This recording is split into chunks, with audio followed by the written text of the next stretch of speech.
Hello dear viewers of SSBC, wherever you're tuning in from. This is the Investors Corner, where we explore hidden treasures. My name is Kerbino Wol, and in this episode we are delighted to be joined by one of the youthful entrepreneurs in South Sudan. Before I can introduce you to our new guest today, let's take a look at this short report to tell us about what he does, and when we come back we'll talk more about who he is and what he does.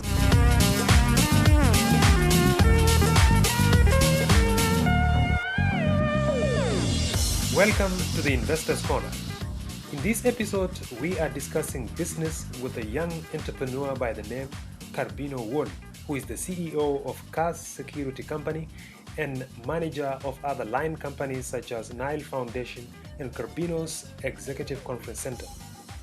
CAS is a protection security company which deals in front door security management, close protection, sniffer dog services, and money service delivery, among others.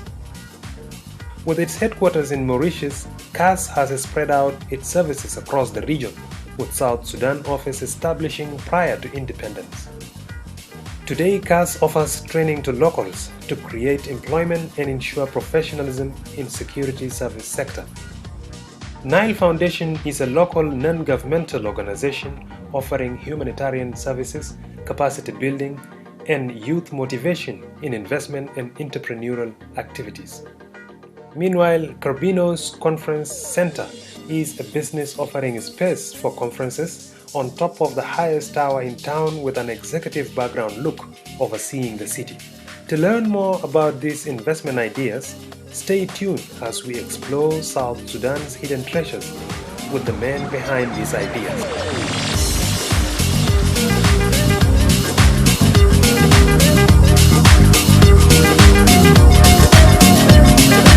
Welcome back, and that was our guest for today, who is here with me in the studio, Kerbino Wol. Welcome to the program. Thank you very much. Thanks for having me. Good to have you. I have to start with this question. What inspired you to venture into business? Now, thanks again for having me here. What inspires me, I was just an average soldier. But right after, CPA, 5 years later, I thought that there's a lot of ways we can really save our country. And I thought, particularly myself, it's not necessary to be in the uniform to serve my country. And I can venture into business and create more jobs, including my comrade and colleague that were also in the service with me. And so I established a security company. And the reason being is it's something that was within my professions. After a few years, spending a lot of time training with the foreign military as far as the American Special Forces. So I decided to establish a security company which is within my professions, and also I could create a job for my colleagues who were in the service, and that thing came right after understanding the market demand, and a lot of my clients or friends were contacting me asking for these services. So I established CAS, something that was relevant to my profession. This must have been something long coming, and you mentioning that you've been in different part of the world and experiencing different people. Can you briefly tell us and take us through how you started and steps that you took to where you are today? Well, I think everything in life requires patience and dedication. So it was not an easy, journey, but I believe on what I was thinking and I was doing, so I had a passion for it to establish that. Where it's all started up as well, I did not have enough resources to set up the business, and as far as 5 years after the CPA, there were not financial institutions that could support the CAPEC. And what I did was to save some of my salary that I was earning back then to invest it into my business, and was also investing my time into the business. So it actually cost me about 4 to 5 months to be able to break evens, but this is require a dedication and patience. And so I was doing my job and running these things in a side. Tell me about the starting point. How was it getting capital, getting resources to establish yourself and your company, and most importantly, getting to know the people who understand the market to give you a proper guideline? Well, I have my own basic analysis back then in the market as far as understanding the demographics and also the market's demands. So within my professionals and my access to a foreign diplomatic, when I was doing the presidential detail, there was a demand. People were asking for a similar services because I was bringing in the world's top-notch skills to provide the PSD. So that was the reason that I ventured into that. And also it was not easy because the financial institutions were not lending as far as the capex to start up small business. And it was not easy to start up, but I believe in it, and I started with what I have, which was my salary, to establish the business. And I must admit, it's rare for a youthful gentleman like yourself in contemporary South Sudan that we live in today to run successful businesses such as the one you're running, starting from cars to Kerbinos, as well as the other line businesses that you do. What is the secret that makes you succeed, especially as a young man of your status? Right. I think it's patience, really paid, and the hard work. What you put in is what you get out at the end of the day. What's make a difference, and the message that could go across, the country as far as the young peoples. The money could always be a secondary, but look in the long terms. Invest the time to it, and this is what I did. I focused on it, and I wanted to build the foundation. I wanted to build the brands, and the money could come in later.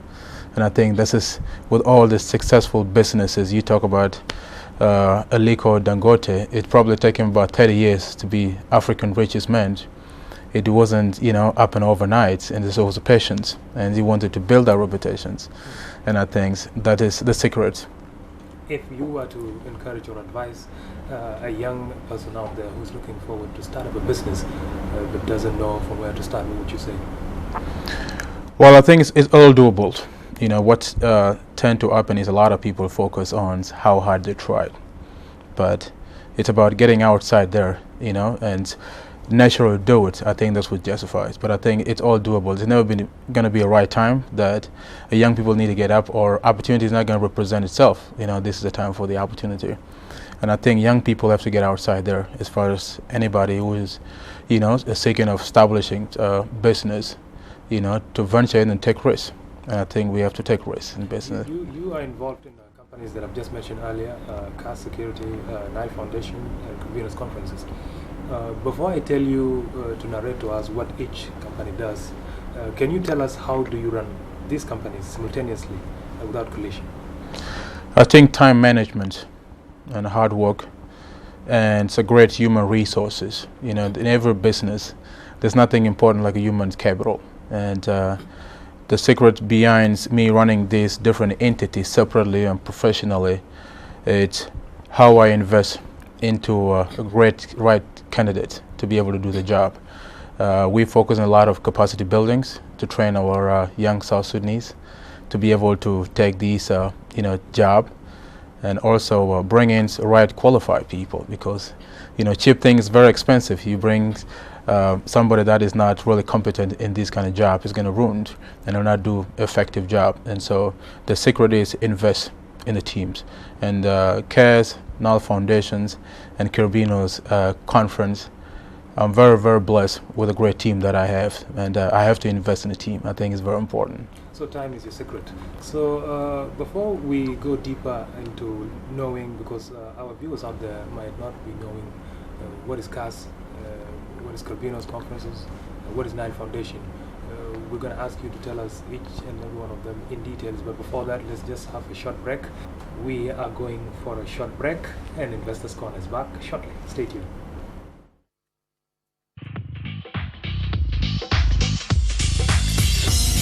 South Sudan is a new nation offering plenty of opportunities for investors and entrepreneurs to venture into the world of business and economic competition.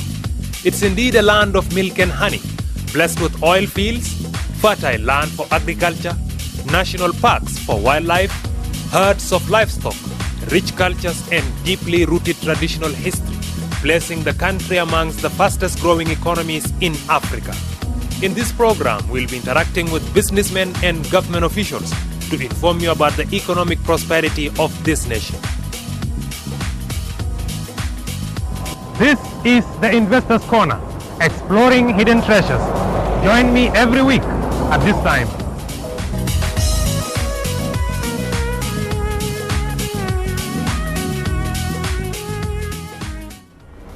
Welcome back to the Investors Corner, where we explore hidden treasures. My name is Kerbino Wol, and I'm glad to be joined by a young entrepreneur by the name Kerbino Wol. Welcome back. Thank you, sir. Before the break, I was asking you to tell us about the companies that you manage.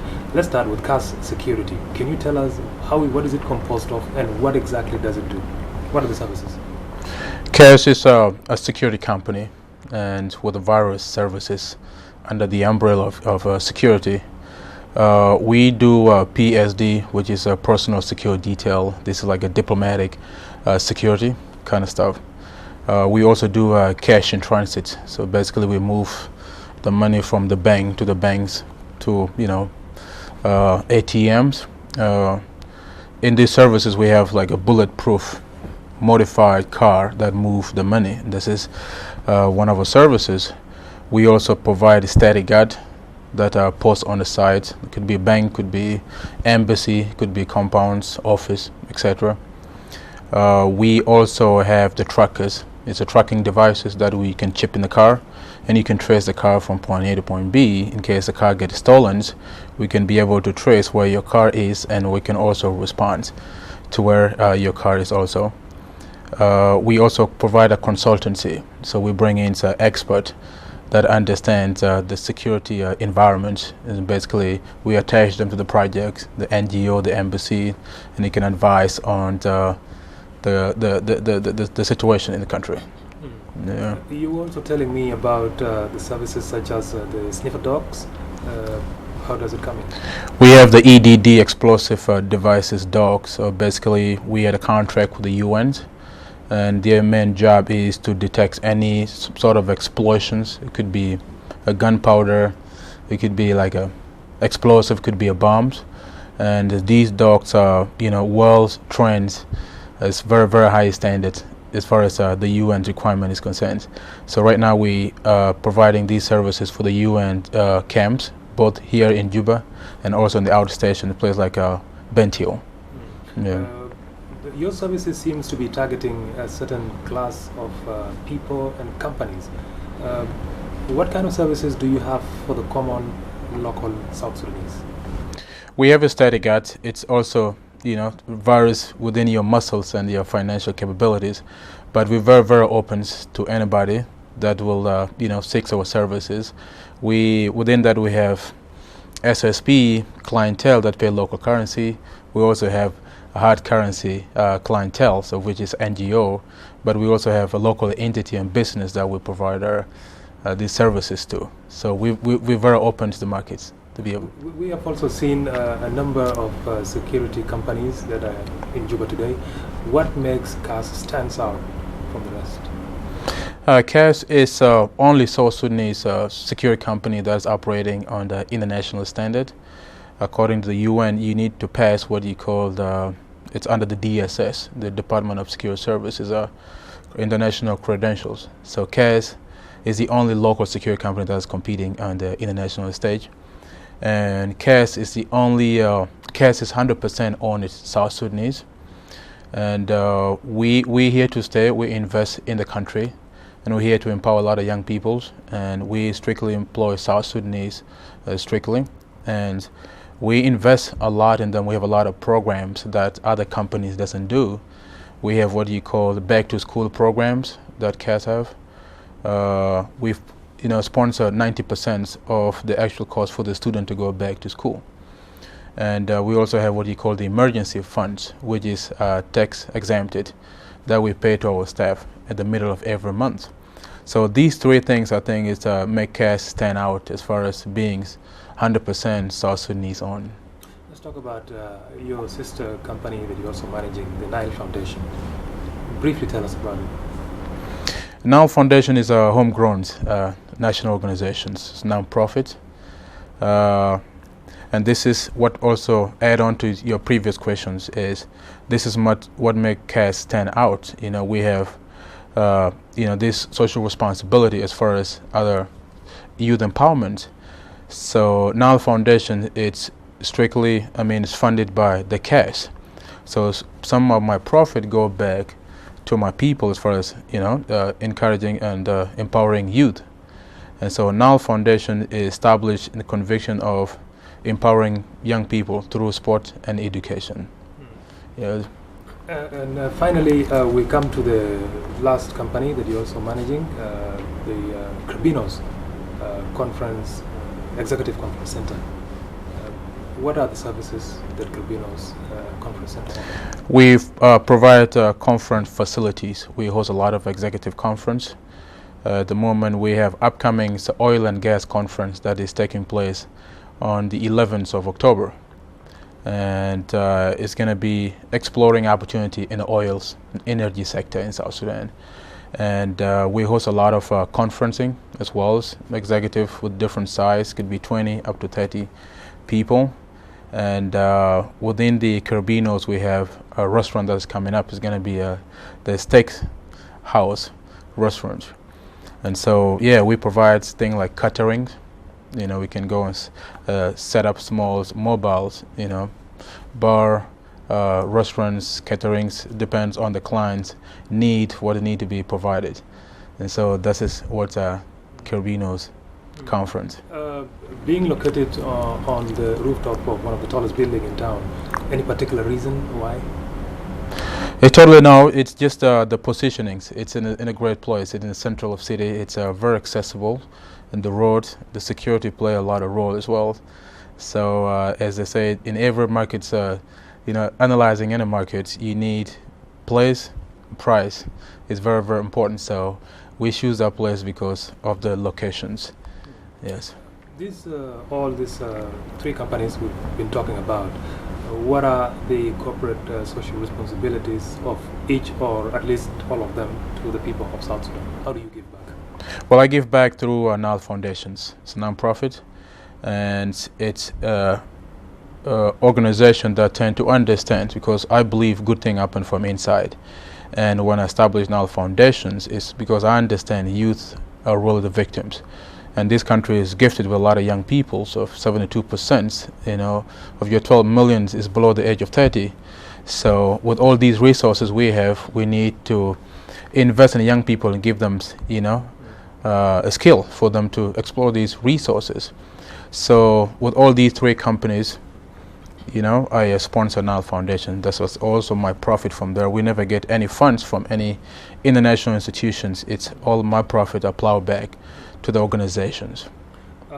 Let's talk about capacity building and training of locals.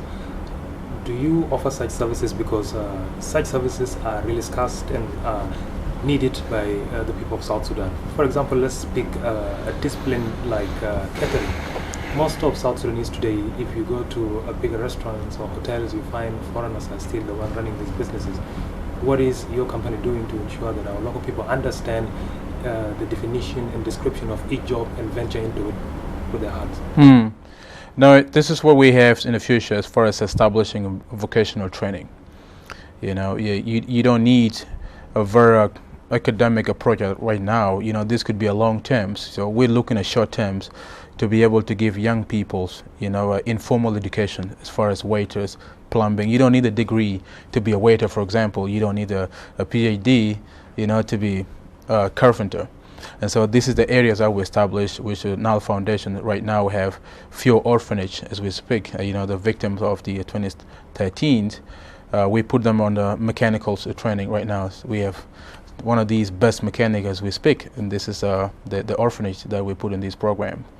And so I think with there's a lot of young people that are sitting idles. It's very important that we look in the short term, and short term is to put everybody to work through informal educations. And I think that's the area that we're tackling, to give these guys plumbing, electricians, and mechanicals work. And maybe further on establishing like a technical center where you can, train these young men to become a researcher, which is, there's a need in the market, and that's what makes us different as an NAL Foundation, because we understand the challenge, what's affecting young people. We speak their language, we're part of them, so we're tackling, we're approaching, right people, and we have a very solid approach. Good. As we are continuing, before we proceed, let's just have another short break, and we'll be back to talk more about the entrepreneurial ideas, the topic of today. Thank you. We are having a short break to take a flashback on the previous episodes that has been run on SSBC Investors Corner to tell you and remind you about such tips and important ideas regarding business. This is a flashback.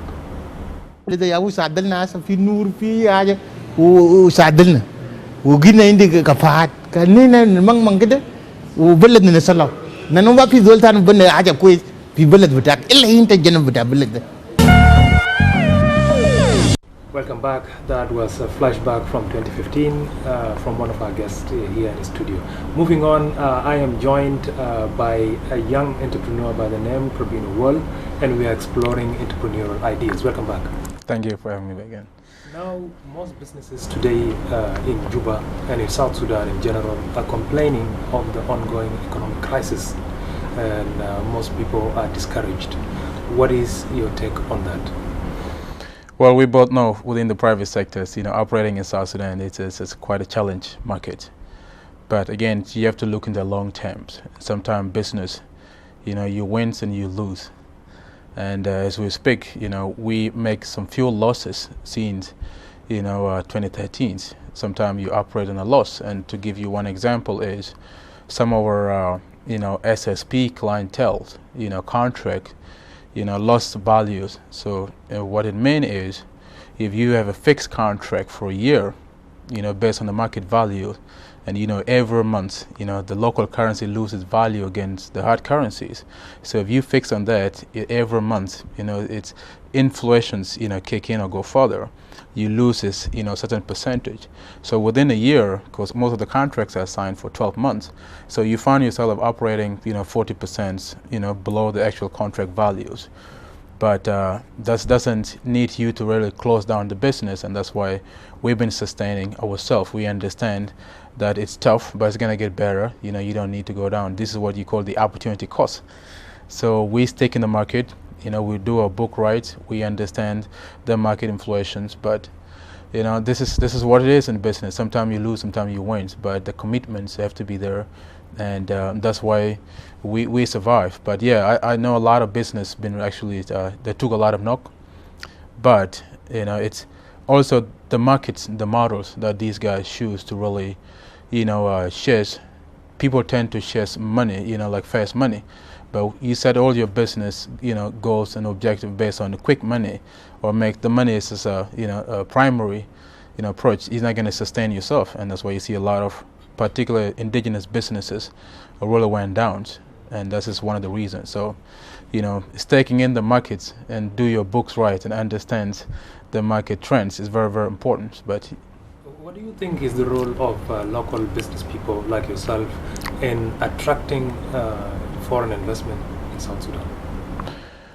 Well, the reputations matter a lot. So a lot of investors, when they come in, they're not going to dive into something that they don't know. They will do their homework first and see how you roll, what was model, what is the reputation. And so, taking a step back to your previous question earlier, is I'm focusing on building a foundations, making a reputation in the markets, and I'm here to stay. And I'm sure with these healthy reputations, you can attract healthy, foreign investors that will need to. And for the last couple of years, I've been having a lot of knock at the door. People were interested to join in CAS, and because of what they see in the reputations. And so I think this is very important. And has there been any successful approach that you have done so far regarding joint venture with international businesses? So far, outside South Sudan, CAS is in East Africa. As we speak, we have a footprint in Kenya and also Congo. But Congo, there's some partnership entity in that place. But again, this is, came in through South Sudan context. I built my footprints and made a reputation in South Sudan for the last 7 years. And so the record still come back, but that was one of the positive things that I would say earlier, is what you give in is what you take out. So I really, give in a lot of my times, and also focus on long terms and build a positive reputation. But it opened a lot of doors for me in the, neighboring country. As we conclude, your last word, as we conclude the program, what will be your message to our viewers who are probably thinking, what kind of question should they ask you, but they didn't have a chance, or what you would like to share with them? Well, I would say is particularly my message goes to young people a lot, and we need to be creative. And it's never going to be a right time that we be creative or get up. We need to knock at the doors. We need to get outside there, try it as much as we can, take risks, and we all have a role to play. So my message is to the young people of South Sudan is, we have a role to play. Let's dive in. Who are frustrated by unemployment. Yes, we all have a role to play. Let's get out there. Let's create more job as well. Because when we create job, of course, we're going to employ our people, and that's what's affecting young people now. There's no job. And the government alone is not going to employ everybody. So as a private sectors, which is one of the things that I look back now, I go to work from Monday to Friday, 8 to 5 o'clock, just myself. But when I take a step back and create a job, I'm sitting with about 2,000 employees. And so that's all roots and the decision we have to make. And I know and I felt that I could contribute, and this was my role as a citizen. So my message go across the country as young people. Let's get outside there, let's be creative, let's, establish businesses. Well, Mr. Kerbino Wol, the Chief Executive Officer of CAS Security, as well as the manager of Nile Foundation and Kerbino's executive conferences, it's been a pleasure having you in Investors. Indeed, thanks for having me. Thank you very much. Appreciate it. This brings us to the end of Investors Corner at this hour, where we explore hidden treasures. My name is Tech Stephen Ogut, wishing you good evening. Goodbye.